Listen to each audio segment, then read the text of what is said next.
Good morning. Morning. So good to see you, and what an incredible week it has been. Hi, good to see you as well. And yes, I would say a lot has happened this week. Yeah, so I guess we can't, what we really need to do is celebrate your next publication in terms of in journal articles. I shouldn't say your next publication because you have so many publications. Dr. Jaime Herricks. So really what I'd like to talk about is your published article in the Journal of Clinical Neuropsychology Practice.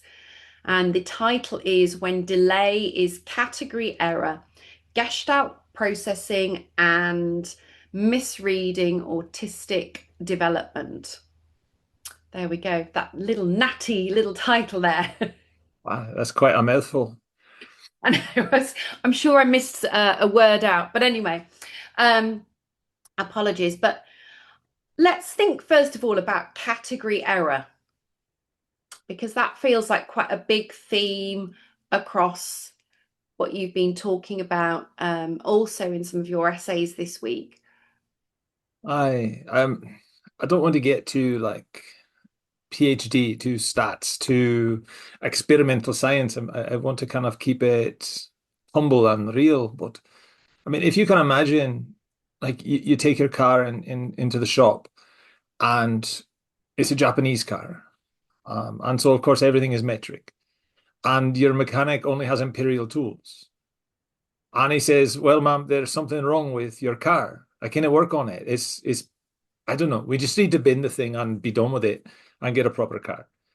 And you think to yourself, "I just came in here to change the oil, right? Or rotate tires or whatever. What do you mean it's broken?"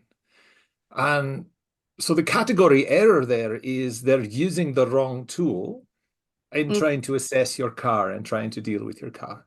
That's a yeah, very simplistic way, and obviously there's some things that I'm kind of glossing over and stuff, but that's kind of the point of it. Another way of saying this is like it's not fit for purpose. So for example, Teresa and I joking about, summer fashion and whatnot, and I say to myself, well, I really love a pair of Jimmy Choos, right?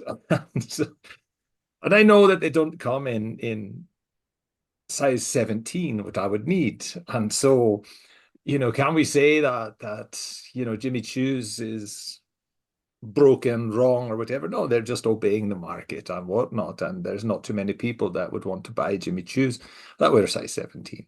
So is that a category error? Is that something wrong with the factory floor for Jimmy Choo? Probably not. And I say this so the algorithm will pick it up and say, oh yeah, we need to put Jimmy Choo's in size 17. Right. But these are the types of things that I'm talking about in terms of the child comes in for assessment. What are we looking at? yeah, Right.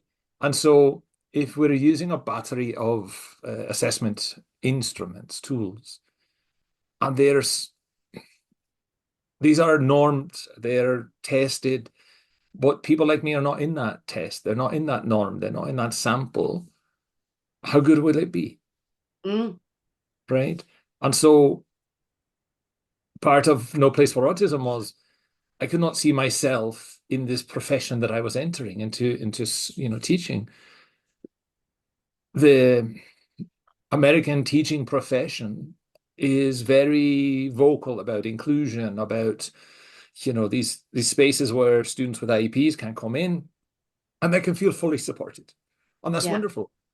However, the profession never imagined that one of those kids with the IEP would become a peer, a colleague. And so the teaching profession is not designed for a mind like mine, mhm, right? It's not designed to accommodate an adult IEP, right? And they even take exceptions because in America, the laws, the Americans with Disabilities Act, it allows a company, a firm, organization, whatever, to exempt themselves from those provisions if it becomes economically untenable. And that's essentially what the teaching profession has done to say, we can possibly accommodate your need for support. So we're not going to. And across industries, it becomes the disabled person's responsibility to accommodate the system if they want to eat. All right. But it starts very beginning when a child comes to school and they're assessed with tools that do not recognize what the tool is looking at.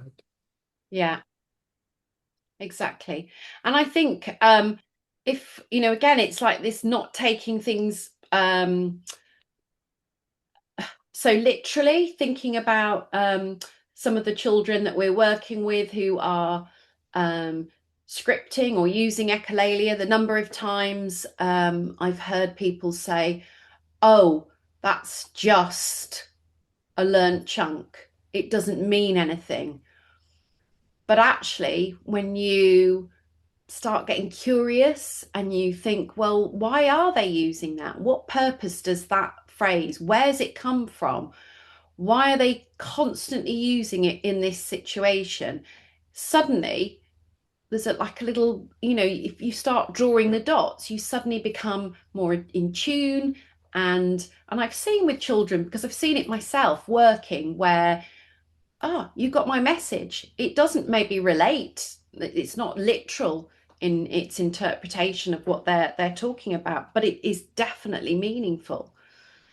And so those are the children that I guess even now are sometimes are being dismissed as echolalia, not being communicative, or being dismissed in terms of their language being disordered.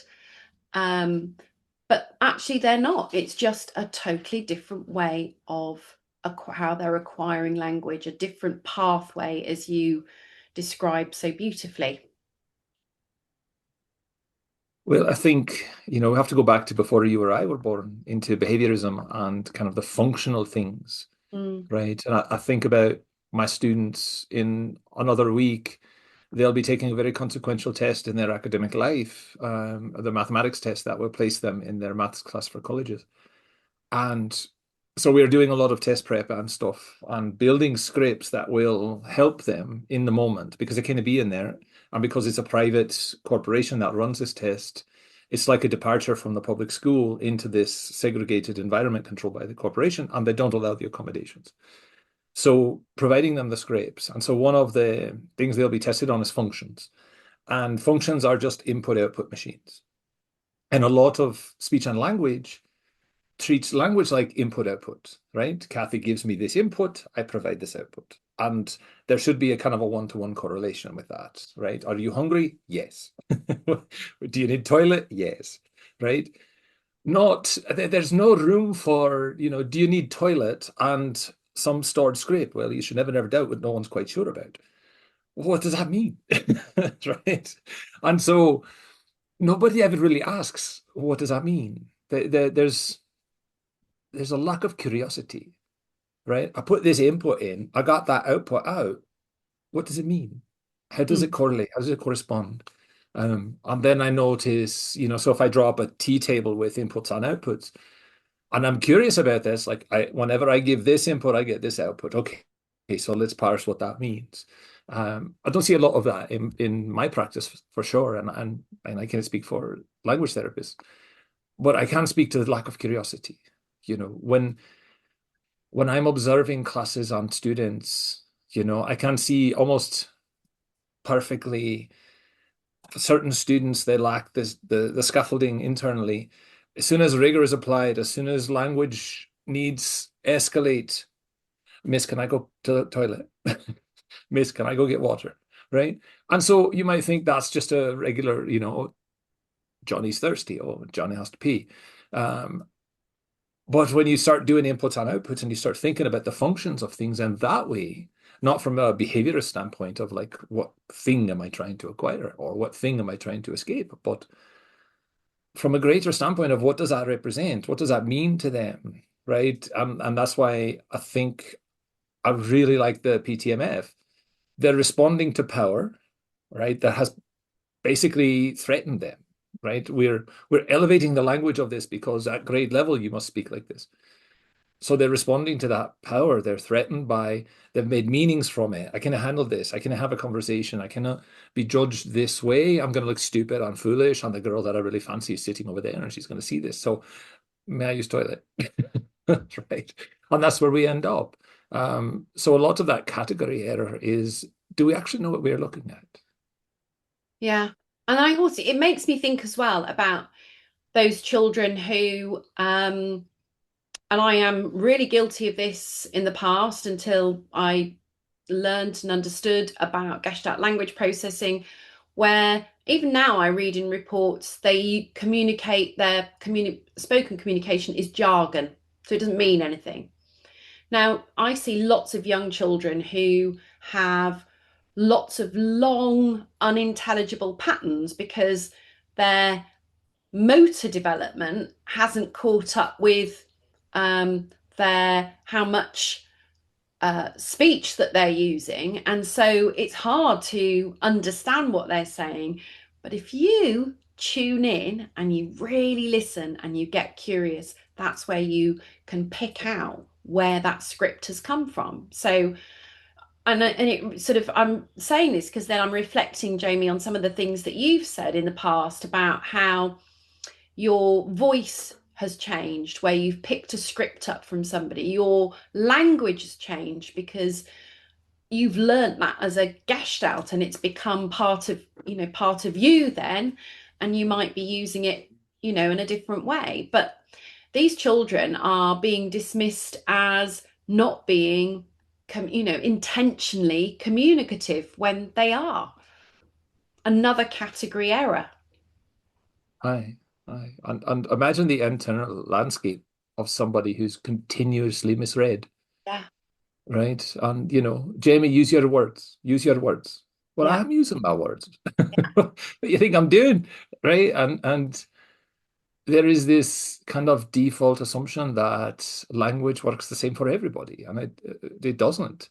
No. It takes, stage zero takes as long as it takes, and that's individual. It's the school system that I work in expects benchmarks, Yeah. and it tells people things. And sometimes they internalize it, most times they internalize it, and the parents especially, like, oh, well, how come Johnny's still, at 16 years old and, year three in reading? Well, that's because nobody knows how to teach Johnny how to Yeah. read as Johnny's brain behaves. And so again, the paper talks about this, in terms of category error and the misreading of autistic development. But when we talk about autistic development, we're kind of talking about brain function, we're talking about language function, and as you brought up, there is motion, there's kinesthetic aspects of it. Myself growing up, I was always blamed for being clumsy. I was absolute shy at baseball, which the family that I was adopted into, that was their sport. I could have put the bat and the ball and all that kind of stuff. Cricket made more sense to me because you just kind of, as you're a batsman, you just kind of stand there or whatever. But no, that whole thing was just horrible for me. And later on, when I took up to, Scottish games on caber toss and stuff, it took me 4 years to safely pick the caber and toss it. And that's because my autistic kind of three-dimensional motor control and stuff, it's not very good. I was a better wrestler because I could hang on to somebody. And then, from the judges that were behind me in my championship years, my professional years, they would get mad at me because my body was all over the place. And then eventually, when I got the momentum and I planted my feet, it was good, right? But to get to that point, they were kind of all over the place. And they, like, I don't know how you do it, Jamie. Um, but we assume that these are all kind of siloed things in an autistic system. So we have occupational therapy, we have physical therapy, we have speech therapy, but nobody really imagines like the whole person. And so I think sometimes, people misunderstand what the outside is. It's my script library. That's what it is. That other people enjoy it, I think that's great. But that's not the point. The point is I can park these very longhorn themes, get them out of my head, and I can save them for later. Lately I've taken to doing like little video explainers, and people might assume that like I'm helping them get into like what I'm going to do for the next 10. And Mm. to a certain extent, that's true, but it's also situating the thing for me for later, right? Jamie, what were you on about? And why did you do this? Because that's how it works for me. I can write about how memory space works and how five dimensions work and stuff like that. But in the moment, when somebody comes up to me, Dr. H, what did you mean about this five-dimensional reality that you experience? And I'll freeze. Right? I'll, hang on a minute. And then I'll go on my mobile and okay, can I share this with you? No, no, just summarize it for me. No, bye. And that's it. Because how can you reduce five dimensions into spoken? How can